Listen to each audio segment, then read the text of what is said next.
After 12 years of marriage, I thought I knew my wife.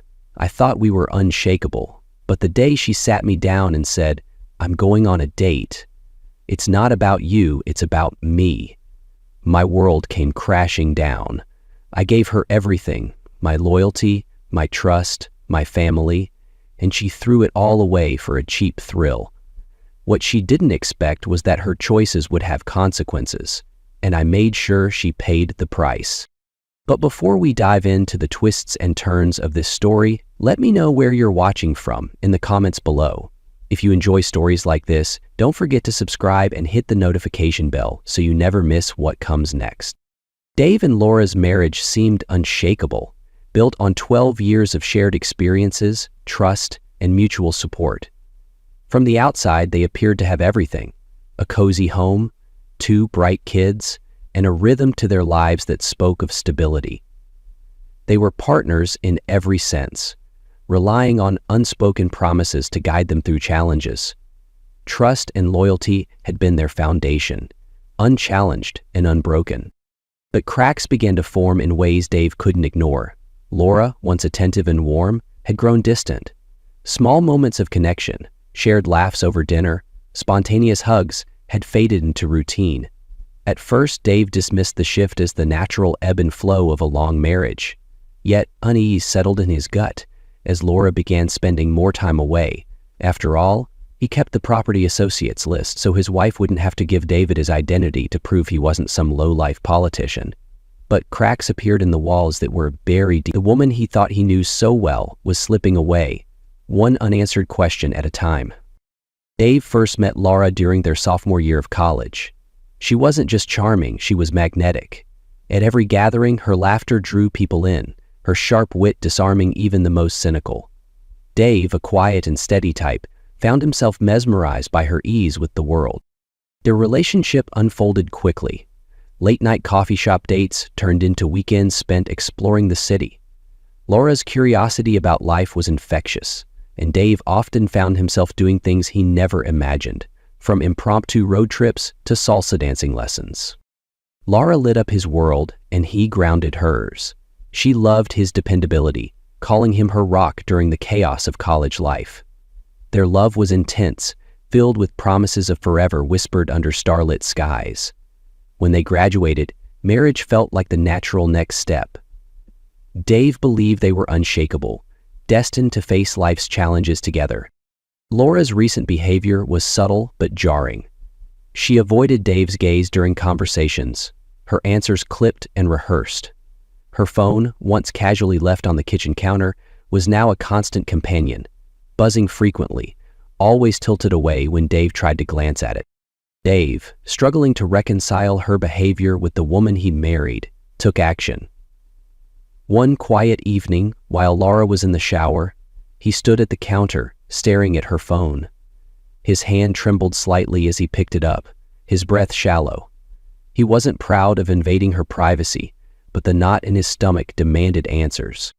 Scrolling quickly, his heart sank when he saw the name Eric appear repeatedly. The messages were brief but familiar in tone, hinting at plans and inside jokes. Dave's chest tightened as a mix of anger and heartbreak overwhelmed him.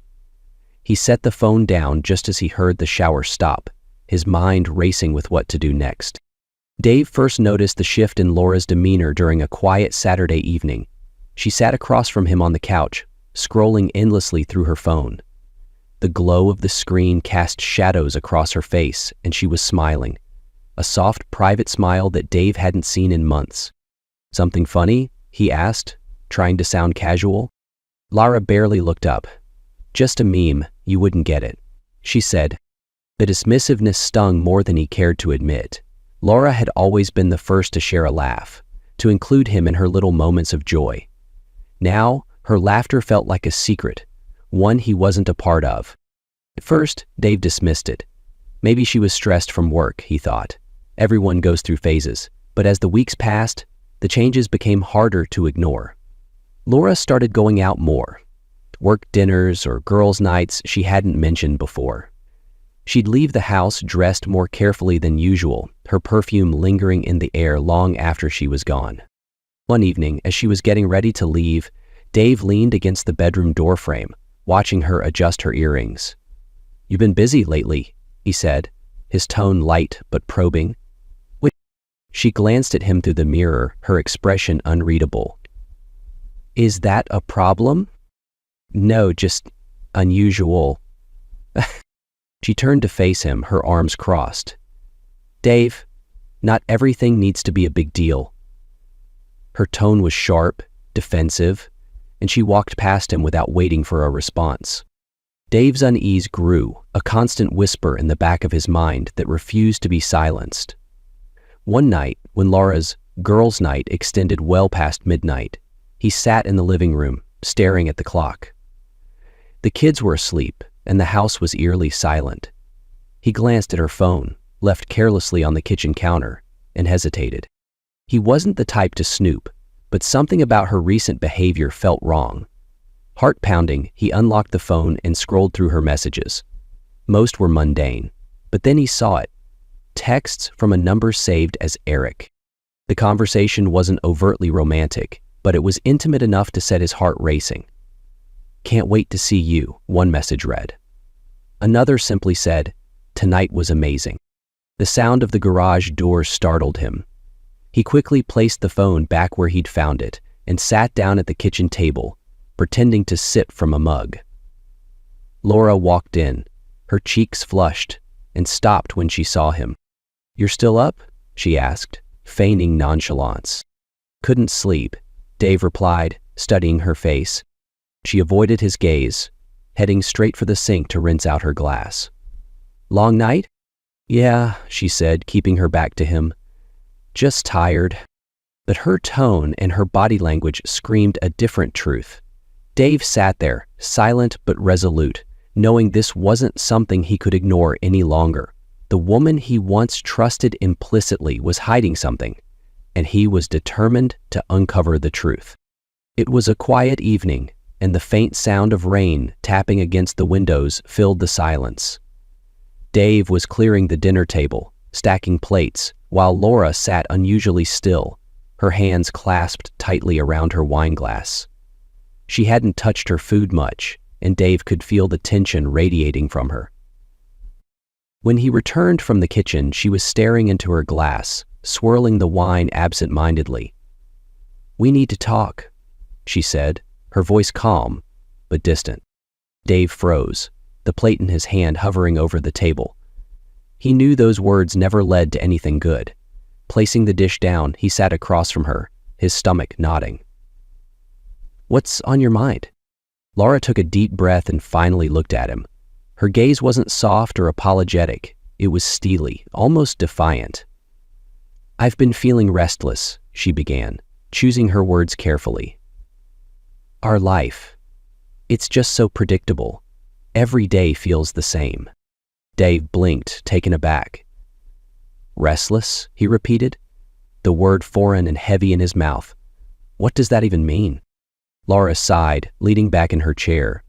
"It's not about you, Dave. It's about me.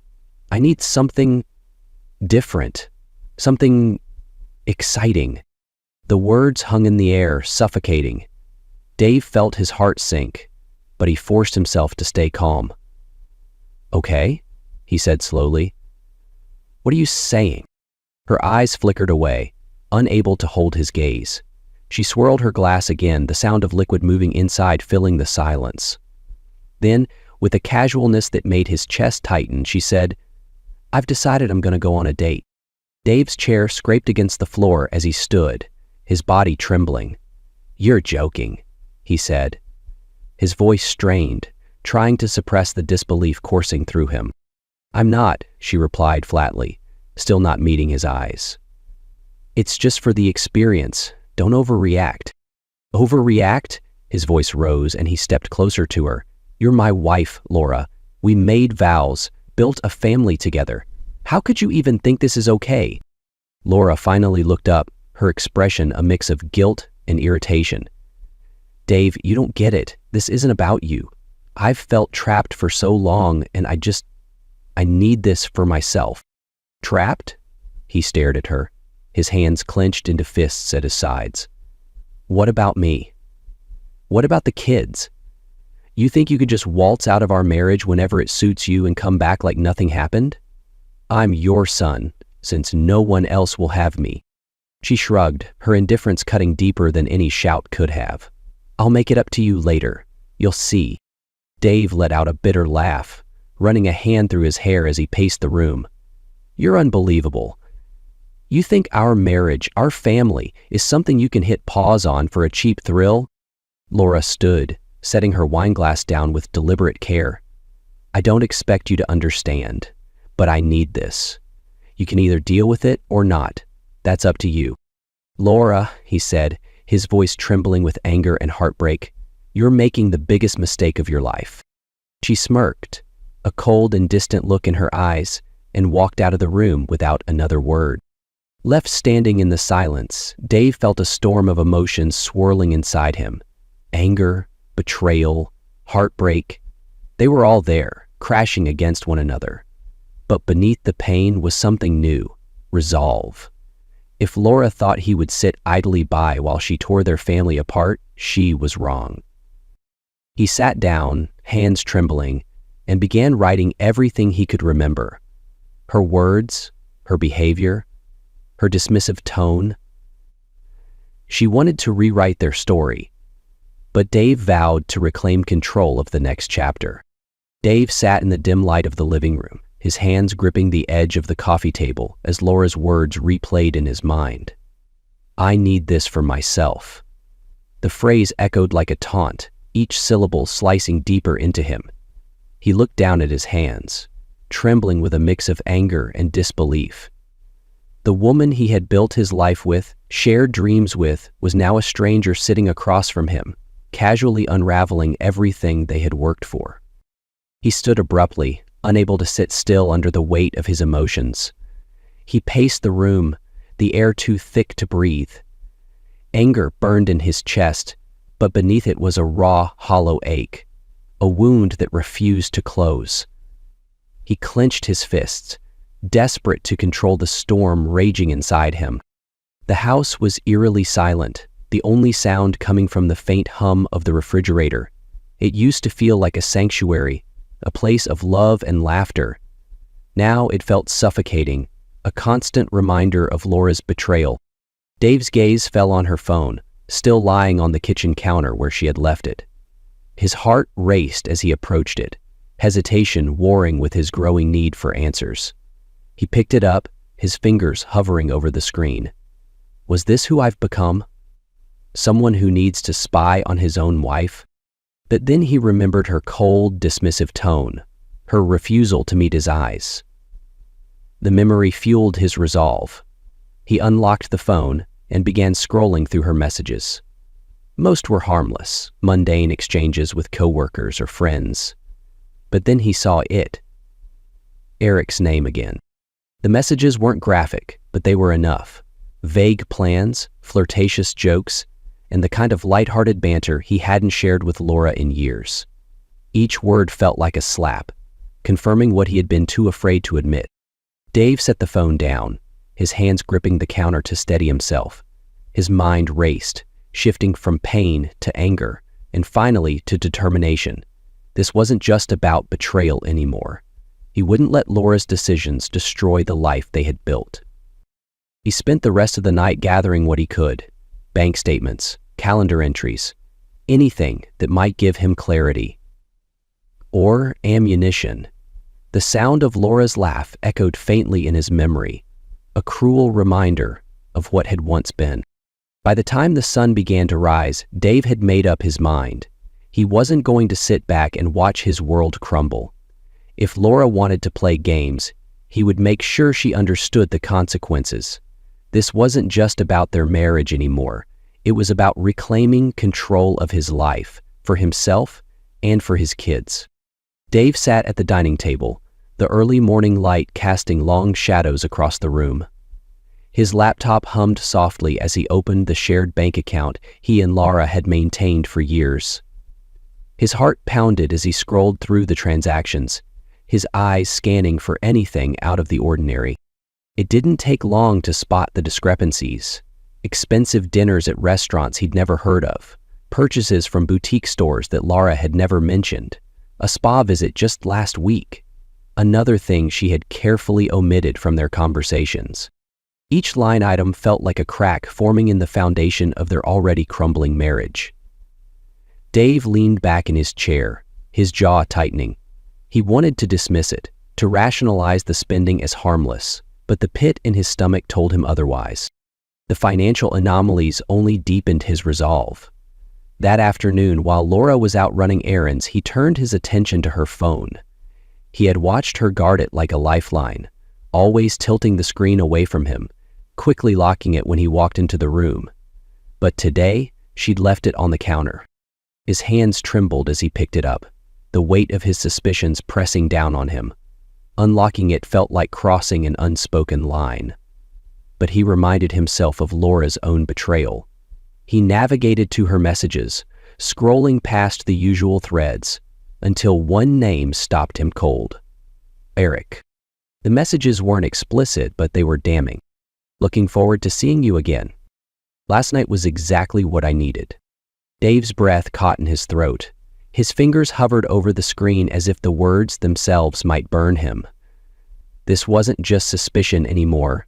It was proof. The words on the screen were, "The phone." Determined to uncover the truth, Dave opened his laptop again. He started piecing together Laura's movements, cross-referencing her spending with her excuses. As the puzzle began to take shape, one thing became clear. Laura wasn't just restless. She was living a double life. Dave sat back, his hands gripping the edges of the table. The pain of betrayal surged through him, but it was quickly overtaken by something sharper. Resolve. Laura thought she could keep him in the dark, but she had underestimated him. This wasn't over, not by a long shot. Dave sat on the back porch, his phone pressed to his ear. The late evening air was crisp, but his mind was clouded with frustration and betrayal. The phone buzzed as Ethan picked up on the other end. "Dave?" Ethan's voice was warm, steady, a stark contrast to the storm brewing inside Dave. "What's going on? You sound off." For a moment, Dave hesitated, unsure of how to even begin. Then the words spilled out in a torrent. "It's Laura," he said, his voice cracking slightly. "She's been distant, secretive. I found messages. Someone named Eric, and the bank account. There's money missing, dinners, places I've never heard of. She's been lying to me, Ethan." There was silence on the other end, then a sharp intake of breath. "She what?" Ethan's tone shifted, protective and brimming with anger. "Dave, are you serious? And you haven't confronted her yet?" "I have," Dave admitted, running a hand through his hair. "She doesn't care. She says she's restless, that she needs this, like our family is just some phase she can step out of whenever she wants." Ethan let out a low whistle. "Man, I can't believe this. You don't deserve this crap." "I don't know what to do, Ethan." Dave's voice softened, the weight of the situation pressing down on him. "You need to stay calm," Ethan said firmly. "Don't let her see you unravel. If she's lying, she'll trip herself up eventually, but you need proof, solid proof." "Ever thought about hiring a PI?" Dave blinked. "A private investigator? Isn't that extreme?" "Good when someone's trying to destroy your life," Ethan said bluntly. "You said it yourself. She's sneaking around. You need answers, Dave. Answers she's not going to give you willingly. Mike, the guy I used for that business case a few years ago, he's solid, discreet. He'll find the truth no matter how deep she's buried it." Dave leaned against the porch railing, his grip tightening. "You really think it's come to that?" Ethan's voice softened. "I know you don't want to believe it, but yeah, if she's hiding something, you need to know. For you and the kids. Call Mike." "And Dave?" Her smile slackened, and she scowled. "How do you know that Dave—" "Yeah. Whatever you do, don't lose your cool. She's counting on you to fall apart. Prove her wrong." Dave nodded to himself, the determination in his brother's voice seeping into his own. "Thanks, Ethan. I'll call him." "Good." Ethan said. "And Dave? You've got this." As the call ended, Dave stared out into the darkened yard, his resolve hardening. He wasn't just a victim in this. He had a family to protect, and he wouldn't let Laura's deceit tear them apart. Dave sat in the corner of a dimly lit office, the faint smell of coffee and old leather lingering in the air. Across from him sat Mike, a private investigator with a no-nonsense demeanor. Mike's sharp eyes, framed by lines that hinted at years of experience, studied Dave carefully. "You're sure about this?" Mike asked, leaning back in his chair. Dave hesitated for a moment, then nodded. "Yes, I don't have a choice. She's hiding something, and I need to know the truth. For me, for my kids." Mike scribbled a few notes on a pad. "All right, I'll need everything you can give me. Phone numbers, her typical routine, places she frequents. The more details, the better." Dave slid a folder across the desk. Inside were screenshots of the messages he'd found, a list of suspicious transactions, and Laura's weekly schedule. Mike skimmed through the documents, nodding as he went. "This'll do for a start," Mike said, tucking the folder into a larger case file. "Give me a few days. I'll get to the bottom of this." The next few days were agonizing. Dave went about his routine, trying to act normal around Laura and the kids, but the weight of uncertainty pressed down on him. Every time Laura left the house with a casual excuse, his stomach churned. Was she meeting Eric? What was she telling him about their family? Finally, Mike called. "We need to meet," he said simply. "I've got something you'll want to see." In Mike's office, the air felt heavier.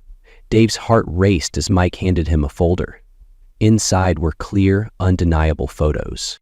Laura and Eric walking arm in arm into a hotel, the two of them laughing together at a bar, her hand resting on his arm. A grainy image of them sitting closely in a car, their heads leaned together in an intimate conversation. Dave's stomach turned as he flipped through the images. "There's more," Mike said, pulling out a second folder. This one contained phone records and text message transcripts. The conversations were explicit, full of flirtation and plans for their next meeting. Dave closed the folder, his hands trembling. "There's no denying it now," he muttered, his voice low and raw. Mike leaned forward, his voice calm but firm. "Dave, you've got everything you need. The question is, what are you going to do with it?" Dave looked up, his jaw tightening.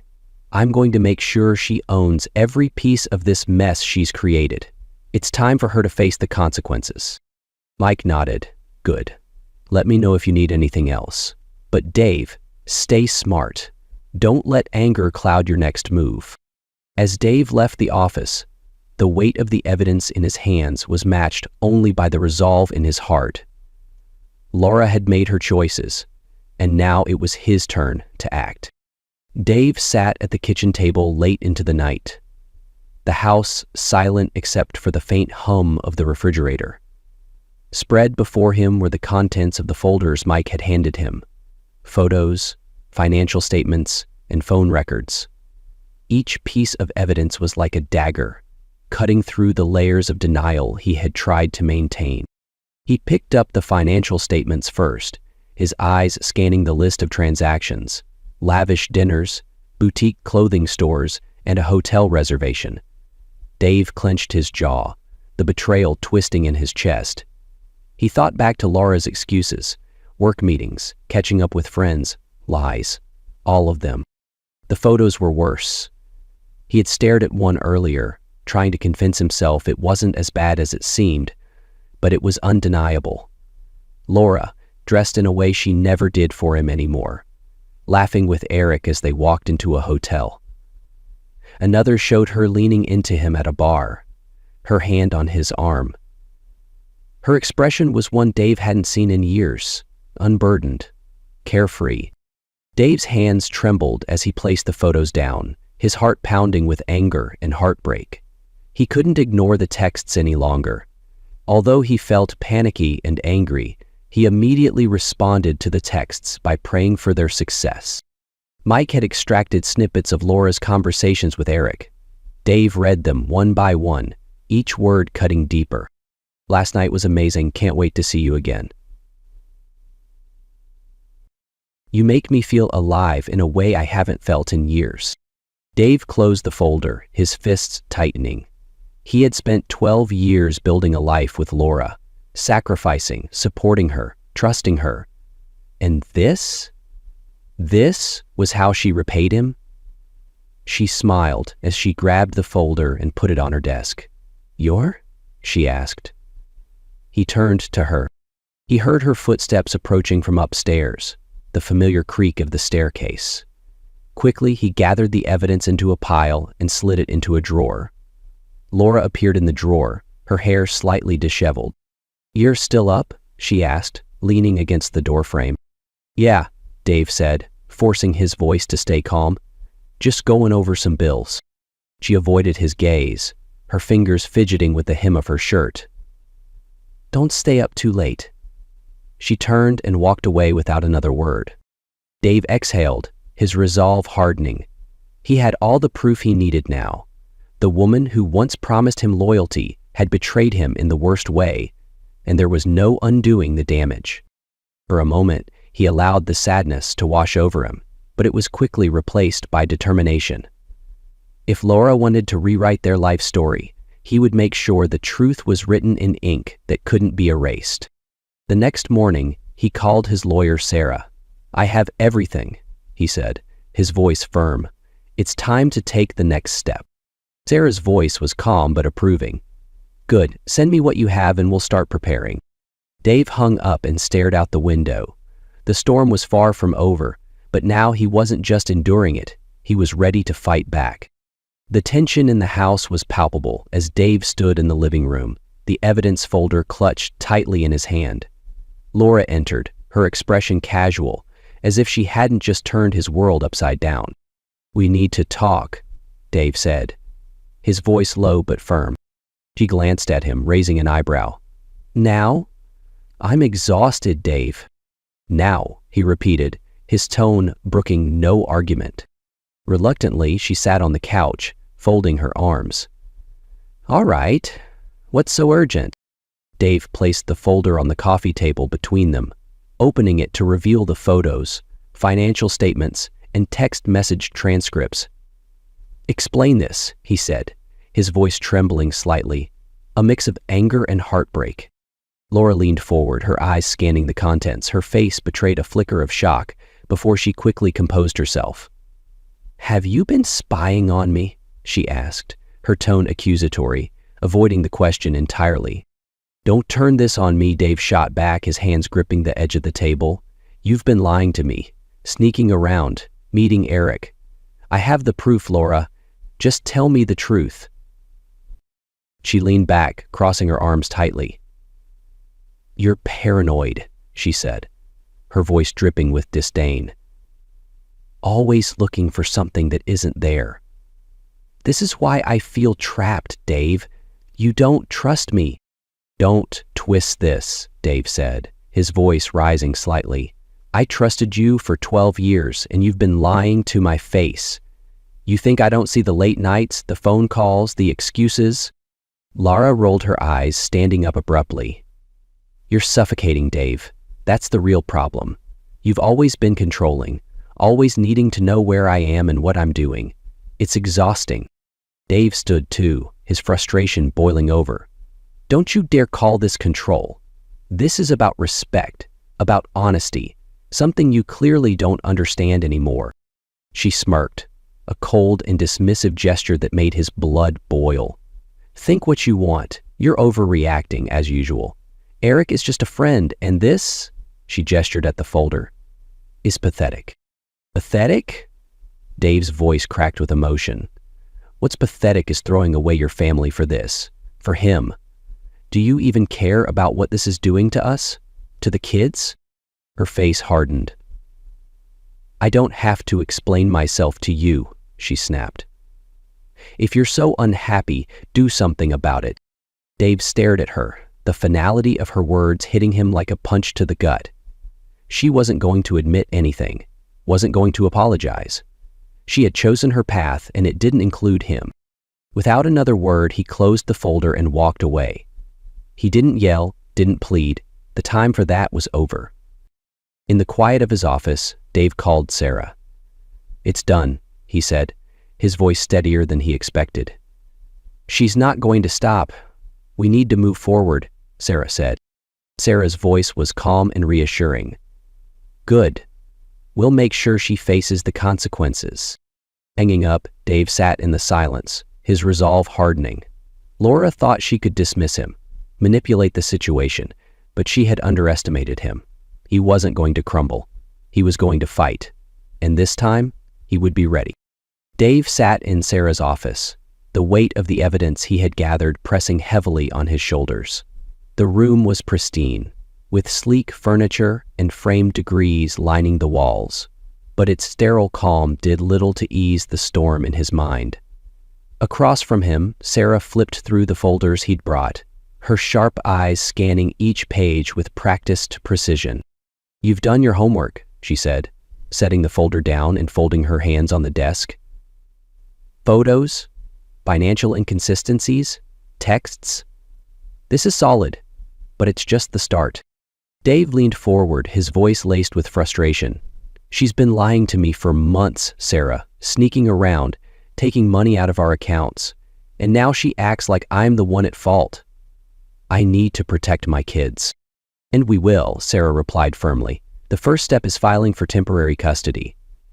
The evidence you've provided shows that her behavior isn't just reckless. It's damaging to your family. Courts will take that seriously." Dave nodded, his hands clenching in his lap. "And what about the house? The kids can't lose their home on top of everything else?" "We'll file an injunction to prevent her from making any unilateral decisions about the property," Sarah said. "But Dave, this isn't just about legal strategy. Laura's already trying to control the narrative, isn't she?" Dave sighed, rubbing his temples. "She's been telling anyone who will listen that I'm paranoid, controlling. She even posted on Facebook, making herself out to be the victim." Sarah's lips pressed into a thin line. "We'll address that too. Document everything she says or does from here on out. The more erratic she becomes, the stronger your case will be." Just as they were wrapping up, Dave's phone buzzed. He glanced at the screen and saw an unexpected name. "Jenna." "Take it," Sarah said, sensing his hesitation. Dave stepped into the hallway and answered. "Jenna?" Her voice was hesitant but clear. "Dave, I don't know if I should be calling you, but I can't keep quiet anymore. Laura's been telling people lies about you, saying you're abusive, that you've been manipulating her for years. It's not true, and I know it's not true." Dave's grip on the phone tightened. "Why are you telling me this now?" "Because I found out what she's really been doing," Jenna said, her voice thick with disgust. "She's been bragging about how she's going to win, saying she'll paint you as the bad guy so she can come out of this clean. I have screenshots of her messages. I thought you should have them." Dave's heart pounded. "Send them to me." Minutes later, the screenshots arrived. They were damning. Texts where Laura mocked his attempts to reconcile, admitted to manipulating friends, and detailed her plans to discredit him in court. Back in Sarah's office, Dave handed her his phone. "You need to see this." Sarah's eyes narrowed as she read through the messages. "This changes everything," she said, a note of triumph in her voice.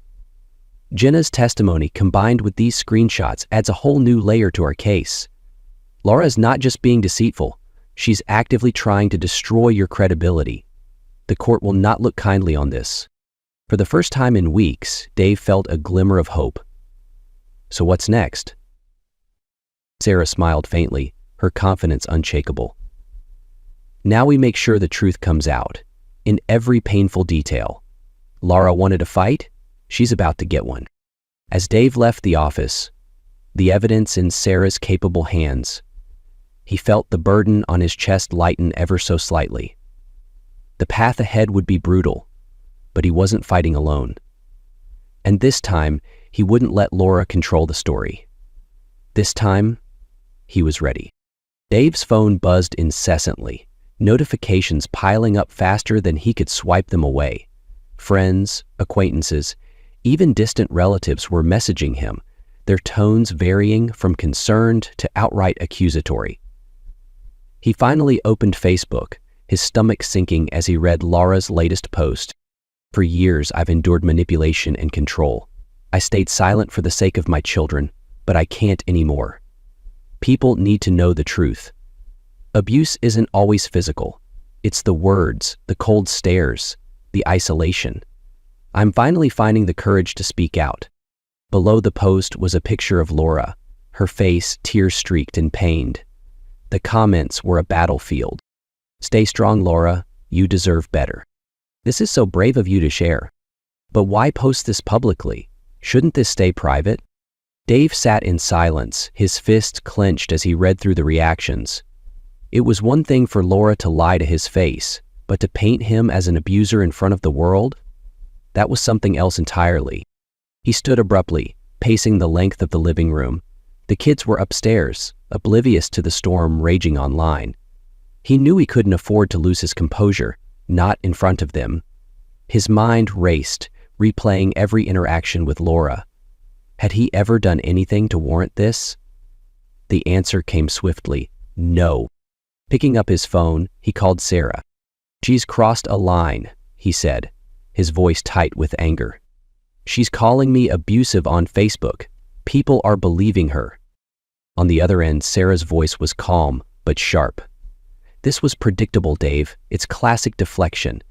She knows the truth is closing in, and she's trying to control the narrative. Forward me the post and any screenshots you can get of the comments. We'll use this. Dave paused, his fingers hovering over the share button. But what if this damages my reputation? My job? I am definitely asking for your opinion. It's already happening, Sarah said bluntly. But trust me, this post will backfire. Courts take false allegations very seriously. The more desperate she gets, the more she exposes herself. Later that evening, Dave sat at the kitchen table, scrolling through the post again. He noticed some unexpected comments from people defending him. I've known Dave for years. He's one of the most patient and kind people I've ever met. This doesn't add up. This feels performative, Laura. If you're truly in danger, why not go through the proper channels instead of posting here? The messages gave him a small sense of relief, but the damage was done. He closed the app and looked at the kids' framed pictures on the counter. This fight wasn't just about his reputation. It was about protecting them from the fallout of Laura's actions. The next morning, Dave met with Sarah, armed with screenshots and a determination he hadn't felt before. She wants to smear me? Fine, he said, his voice steady. But she won't get away with it. Not this time. Sarah nodded. Let her dig her own grave. We'll make sure the truth buries her. And with that, the next phase of the battle began. The courtroom was tense, the air thick with anticipation as the judge entered and everyone rose to their feet. Dave sat at his table, his lawyer Sarah beside him. Her calm and collected demeanor, a sharp contrast to the storm raging in his chest. Across the room, Laura sat with her attorney, a well-dressed man with an air of confidence that most otherwise might have felt noxious to the conversation. As proceedings began, Laura's lawyer wasted no time in painting her as the victim. Your Honor, he began, stepping confidently toward the bench. My client, Mrs. Taylor, has endured years of neglect and emotional hardship. Mr. Taylor's controlling behavior has left her isolated and desperate. Her actions, while perhaps unorthodox, were driven by a need to reclaim her sense of self and provide stability for her children. Dave clenched his fists under the table, his jaw tightening as the attorney's words echoed through the room. He wanted to shout, to refute every lie, but Sarah placed a calming hand on his arm, silently reminding him to stay composed. The lawyer continued, his tone growing more impassioned. Mrs. Taylor's recent social media posts reflect the courage it took to speak out. They demonstrate her willingness to put her children first by seeking a healthier environment. This case is not about infidelity. It's about a mother fighting for her children. Sarah stood as soon as he finished, her movements measured and precise.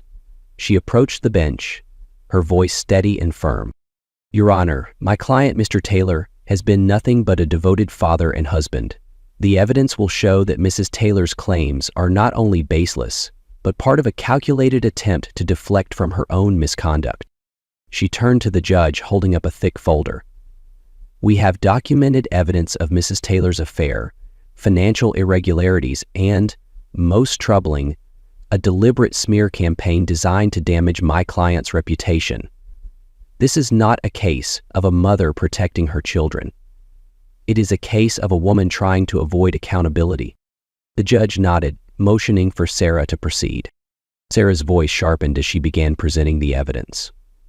First, let's address the financial discrepancies. Over the past 6 months, Mrs. Taylor has made multiple unauthorized withdrawals from their joint account, totaling thousands of dollars. These funds were used for lavish dinners, boutique shopping sprees, and hotel stays, none of which benefited the family. Laura's lawyer objected. Relevance, Your Honor. Financial decisions don't determine parenting ability. The judge raised a hand. Overruled. Continue, Miss Daniels. Thank you, Your Honor, Sarah replied, handing a document to the court clerk. This is a detailed statement of those transactions, corroborated by bank records. She moved to the next point. Second, the affair. We have photographic evidence of Mrs. Taylor meeting her partner Eric at a hotel and a bar, as well as text messages that go beyond casual conversation. These messages, Your Honor, show a clear pattern of deceit and emotional abandonment toward her family. The room stirred as Sarah presented the photos and transcripts. Dave glanced at Laura, who shifted uncomfortably in her seat, her confident facade beginning to crack. Laura's lawyer attempted to regain control. Your Honor, this is character assassination. My client's personal life does not diminish her ability to parent. Sarah didn't miss a beat. Your Honor, these actions directly impact her credibility and demonstrate a lack of prioritization for her children's well-being. If Mrs. Taylor is willing to lie to her husband and misuse family resources, how can she be trusted to act in her children's best interest? The judge looked at Laura's lawyer. Objection overruled. Proceed. Sarah's tone turned sharper as she held up printed screenshots of Laura's social media posts. Finally, we have Mrs. Taylor's deliberate attempts to damage my client's reputation through false accusations on public platforms. These posts accuse Mr. Taylor of abuse without any evidence. Such behavior not only harms my client, but creates a toxic environment for their children, who were inevitably exposed to this animosity. Laura's lawyer stood again, clearly flustered. Your Honor, my client's social media posts were an emotional reaction to a stressful situation. They do not reflect her character. Sarah raised an eyebrow. An emotional reaction is one thing, Your Honor. A calculated campaign to discredit an innocent man is another. We also have testimony from a former friend of Mrs. Taylor, who has provided text messages in which Mrs. Taylor admits to fabricating these claims. The judge leaned forward, addressing Laura's lawyer. Do you have a response to this? He hesitated, then shook his head. Not at this time, Your Honor. The courtroom was silent as the judge reviewed the evidence. Sarah turned to Dave, her expression calm but resolute. This is it. She can't deny any of this. When it was Dave's turn to speak, he kept his focus on the children. Your Honor, he began, his voice steady despite the emotion bubbling beneath the surface. This isn't just about me or Laura. It's about our kids. I've done everything I can to provide them with stability, to shield them from this chaos. They deserve a home where they feel safe, where they know the truth. That's all I'm asking for. The judge nodded, her expression unreadable. As the proceedings concluded, Dave felt a mix of relief and exhaustion. Laura's lawyer had done everything he could, but the evidence was irrefutable. The judge's final words echoed in his mind. I will take all evidence into consideration and deliver my ruling shortly. This court is adjourned. As the gavel struck, Dave exhaled, his resolve stronger than ever. He had fought for the truth, and now he was prepared to face whatever came next. The courtroom grew silent as Danielle, Eric's ex-wife, took the stand. She was composed but visibly tense, her hands gripping the edges of the witness stand as she prepared to speak. Her sharp, clear eyes scanned the room, briefly meeting Laura's defiant gaze before settling on the judge. Sarah rose from her seat, walking to the center of the courtroom. Mrs. Harper, thank you for coming today. Can you tell the court about your relationship with Eric Harper and how recent events have impacted your family? Danielle took a deep breath. Eric and I were married for 10 years. We have 2 children together. Our marriage began to unravel about 6 months ago when I discovered his affair with Laura Taylor. Her voice was steady, but there was a hint of bitterness that even her composure couldn't mask. And how did you discover the affair? Sarah asked. I saw text messages on his phone, Danielle replied, her tone sharp. Messages from Laura. They weren't vague. They were explicit. She talked about how much better he made her feel, how she couldn't wait to see him again. At first, I confronted Eric, but when he admitted everything, I knew it wasn't just a fling. They were planning a future together. The judge leaned forward slightly, her expression hardening. Sarah handed Danielle a folder. Are these the messages you're referring to? Danielle nodded as the screenshots were submitted as evidence. Yes, those are the messages. They detail their meetings, including times they were together when Laura was supposed to be home with her family. Can you describe how this affected you and your children? Sarah's voice was calm but deliberate. Danielle hesitated, her voice trembling slightly. It destroyed us. My kids were confused and hurt. Eric moved out, leaving me to pick up the pieces. Laura encouraged him to break apart our family without any regard for the damage it caused. It was like we didn't matter. Sarah stepped closer. Did Laura ever communicate directly with you? I said, yes, Danielle said, her voice hardening. She messaged me once, saying, I'm sorry things didn't work out for you, but Eric and I are happy now. She wasn't apologetic. She was gloating. The courtroom murmured. Dave's knuckles turned white as he gripped the edge of the table. Sarah let the moment hang before continuing. During the last 2 years, we've had big incidents like this. Mrs. Harper, why did you agree to testify today? Danielle straightened, her gaze unwavering. Because Laura needs to be held accountable. She didn't just destroy my marriage. She lied to her own husband and dragged their children into her mess. Dave deserves to know the truth, and so do his kids. When Sarah finished questioning, Laura's lawyer stood, his tone dismissive. Mrs. Harper, isn't it true that you're bitter about the end of your marriage and might have a personal vendetta against my client? Danielle didn't flinch. I'm here to share the truth, not my feelings. The evidence speaks for itself. As Danielle stepped down, the impact of her testimony was undeniable. Her words had exposed the full extent of Laura's deceit and left the courtroom in stunned silence. For the first time, Dave felt like the tide was turning in his favor. But his reputation as a weight loss professional was still in limbo. Dave took a deep breath as he stood and approached the witness stand. His palms were slightly clammy, but his resolve was firm. The judge watched him closely, her pen poised, while Sarah gave him an encouraging nod. This wasn't about Laura anymore. It was about the future of his children. As he was sworn in, Dave glanced briefly at Laura, who avoided his gaze, her focus fixed on the table in front of her. Mr. Taylor, Sarah began, her tone steady but supportive. Could you explain to the court your primary concerns regarding the current situation? Dave adjusted the microphone, his voice measured but filled with conviction. My concern has always been my children.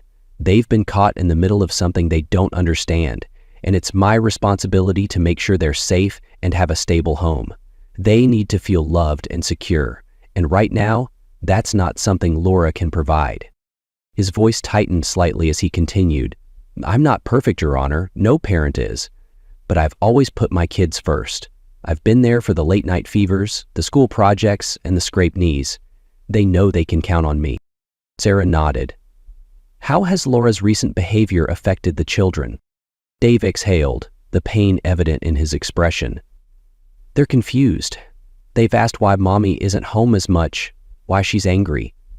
I try to shield them from it, but kids notice everything. They deserve consistency, not chaos. He paused, his voice breaking slightly as he continued. My son told me the other night, Dad, things feel better when you're here. That's all I care about. Making sure they're okay. They didn't ask for this, and it's my job to protect them. The judge's expression softened slightly, though she remained composed. Sarah pressed further. If granted primary custody, how do you plan to ensure their well-being? Dave's tone was resolute. I'll keep doing what I've always done, providing a home where they feel safe and loved. I'll focus on their education, their happiness, and making sure they know they're not to blame for any of this. As he stepped down, Dave felt a weight lift. For the first time, he wasn't just reacting to Laura's actions, he was taking control, fighting for what truly mattered. The courtroom was silent, the tension so thick it seemed to press against Dave's chest as the judge shuffled her papers. Dave sat stiffly at his table, Sarah beside him, her posture calm but alert. Across the room, Laura leaned toward her lawyer, whispering anxiously, her earlier confidence now replaced with visible unease. Judge Reynolds finally looked up, her sharp eyes scanning the room before she began. This has been a challenging case, with emotions running high on both sides. However, my role is to prioritize the best interests of the children above all else. Dave held his breath, his hands clasped tightly in his lap. The evidence presented has painted a troubling picture, the judge continued. Mrs. Taylor, your actions, including financial mismanagement, attempts to discredit Mr. Taylor through public accusations, and your involvement in an extramarital affair, demonstrate a pattern of behavior that undermines the stability and well-being of your children. Dave felt his heart pounding, each word from the judge reinforcing his hope. Mr. Taylor, the judge said, turning her attention to him, while no parent is perfect, the court recognizes your consistent commitment to providing a stable and nurturing environment for your children. Your testimony and evidence have shown that you are capable of prioritizing their needs above your own. Dave's throat tightened. He nodded slightly, his lips pressed together as he fought to keep his emotions in check. Is the decision of this court, Judge Reynolds said, her voice firm, to grant Mr. Taylor primary custody of the children. Mrs. Taylor, you will have supervised visitation rights to be reviewed in 6 months, pending evidence of improved conduct. Additionally, due to the financial misconduct and unnecessary escalation of this case, you are ordered to cover a portion of the legal fees incurred by Mr. Taylor. The gavel struck and the room seemed to exhale collectively. Dave sat frozen for a moment, the judge's words echoing in his mind. Primary custody. Relief flooded him, followed by a surge of gratitude and pride. He had fought for his children, and now they would have the stability they deserved. Laura's voice broke the silence, sharp and filled with venom. This isn't fair. He's turning them against me. Judge Reynolds raised her hand, silencing her. Mrs. Taylor, this is not the time to argue. The decision has been made. I suggest you focus on using this time to rebuild your relationship with your children in a constructive way. As the courtroom emptied, Dave turned to Sarah, his voice low and steady. Thank you for everything. Sarah gave him a small, approving smile. You earned this, Dave. Now go take care of those kids. Walking out of the courthouse, the crisp air hit Dave's face, and for the first time in months, he felt like he could breathe. The road ahead wouldn't be easy, he knew that, but for his kids, for their future, he was ready for whatever came next. The decision from the court didn't sit well with Laura. For days after the hearing, she bombarded Dave with angry texts and emails, filled with accusations and veiled threats. You think this is over, one message read. You'll regret taking everything from me. Dave sighed as he read the texts, forwarding each one to Sarah without reply. Let her lash out, Sarah had advised. The more she digs in, the more she proves the court's decision was right. Laura didn't stop there. One evening, she showed up unannounced at Dave's house during his custody time. The doorbell rang loudly, jarring him, as he helped his daughter with her homework. Mommy's here, his youngest exclaimed, running toward the door. Dave stepped in quickly, gently steering the kids back into the living room. I'll talk to her. You two stay here, okay? His brother's eyes widened as they loaded the periscopes. He opened the door, blocking the frame as Laura stood on the porch, her arms crossed and her face flushed with frustration. "You don't get to keep them from me," she snapped, her voice low but heated. "You have supervised visitation, Laura," Dave replied, his tone calm but firm. "You're not supposed to be here unannounced." "They're my kids too," she hissed, stepping closer. "And they need stability," Dave shot back. "This isn't about you or me anymore. It's about them. You need to respect the court's decision." For a moment, Laura looked like she might argue, but then her shoulders slumped. Without another word, she turned and walked back to her car, slamming the door behind her. Dave watched as she drove away, the tension slowly leaving his body. Inside, the house was peaceful again. The kids were laughing over a puzzle, and for the first time in months, Dave felt a sense of calm. The days that followed were quiet. Laura's texts grew less frequent, her presence fading into the background. For Dave and the children, life began to feel normal again. The house, once filled with tension and uncertainty, became a sanctuary, a place of warmth, love, and stability. As he tucked his youngest into bed one evening, she whispered, "I like it when it's just us, Daddy. It feels happy." Dave smiled, his heart swelling. "Me too, sweetheart. Me too." The mornings felt different now. The house, once heavy with tension, was filled with soft sunlight and the quiet hum of stability. Dave sat at the kitchen table, sipping his coffee as his youngest daughter colored a picture beside him. The soft scratching of her crayons was a comforting reminder of how far they'd come. "Daddy, do you like it?" she asked, holding up a vibrant drawing of their family. There were only 3 figures in the picture, Dave and his 2 kids, smiling under a bright sun. "I love it," he said, his voice warm. He leaned down to kiss her head, the scent of her shampoo filling the air. "You're a fantastic artist." His son bounded down the stairs, his backpack slung over one shoulder. "Dad, can we go to the park after school? You promised to show me how to throw a curveball." Dave grinned, standing to pour more coffee. "A promise is a promise, but only if you finish your homework first." The kids laughed, and for a moment Dave allowed himself to absorb the scene. It was simple, almost mundane, but it was a peace he hadn't felt in years. Later that evening, as he tucked his son into bed, the boy looked up at him with wide eyes. "Dad, it feels better now, like we're not walking on eggshells anymore." Dave sat on the edge of the bed, his heart swelling. "Life does feel better now," he said, his voice steady and filled with conviction. "And it's only going to get better. We're a team, you and your sister and me. No matter what, I've got you." The boy nodded, a small smile spreading across his face. "I know, Dad. I love you." "I love you too, buddy." Once the kids were asleep, Dave sat in the living room, flipping through a scrapbook the kids had made for him at school. Pictures of school plays, soccer games, and quiet family moments filled the pages. For the first time in a long while, he felt not just relief, but pride in the life he was rebuilding.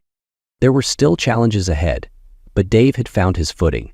He realized that his strength didn't come from trying to control the chaos around him, but from focusing on what mattered most, his children's happiness and well-being.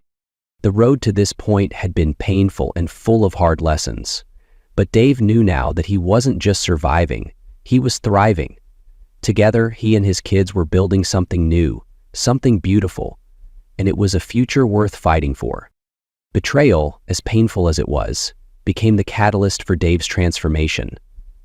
What once felt like the unraveling of his life turned into an opportunity to rebuild, stronger and more focused than before. The wounds Laura's actions left behind would never fully fade, but they had taught him the value of resilience and the necessity of standing firm in the face of adversity. Dave had learned that protecting his children wasn't just about shielding them from the chaos, but also about being an example of strength and integrity. His journey wasn't simply about winning a custody battle. It was about reclaiming his life and showing his kids what love and dedication truly meant. On a quiet Sunday morning, Dave stood in the backyard, watching his children chase each other across the grass, their laughter ringing out like music. The sun was warm, the air filled with the scent of freshly cut grass. It wasn't perfect, but it was enough. He reflected on how far they had come. Every sleepless night, every difficult conversation, and every moment of doubt had led to this, a new chapter filled with peace and possibility. Joshua and Jeremy began meeting throughout the day, each one having 5s or 25s open on their phone. Looking at his children, he felt a profound sense of hope. The past was behind them, and the future was theirs to shape. "We're gonna be okay," Dave murmured to himself, a small smile on his lips. And for the first time, he truly believed it.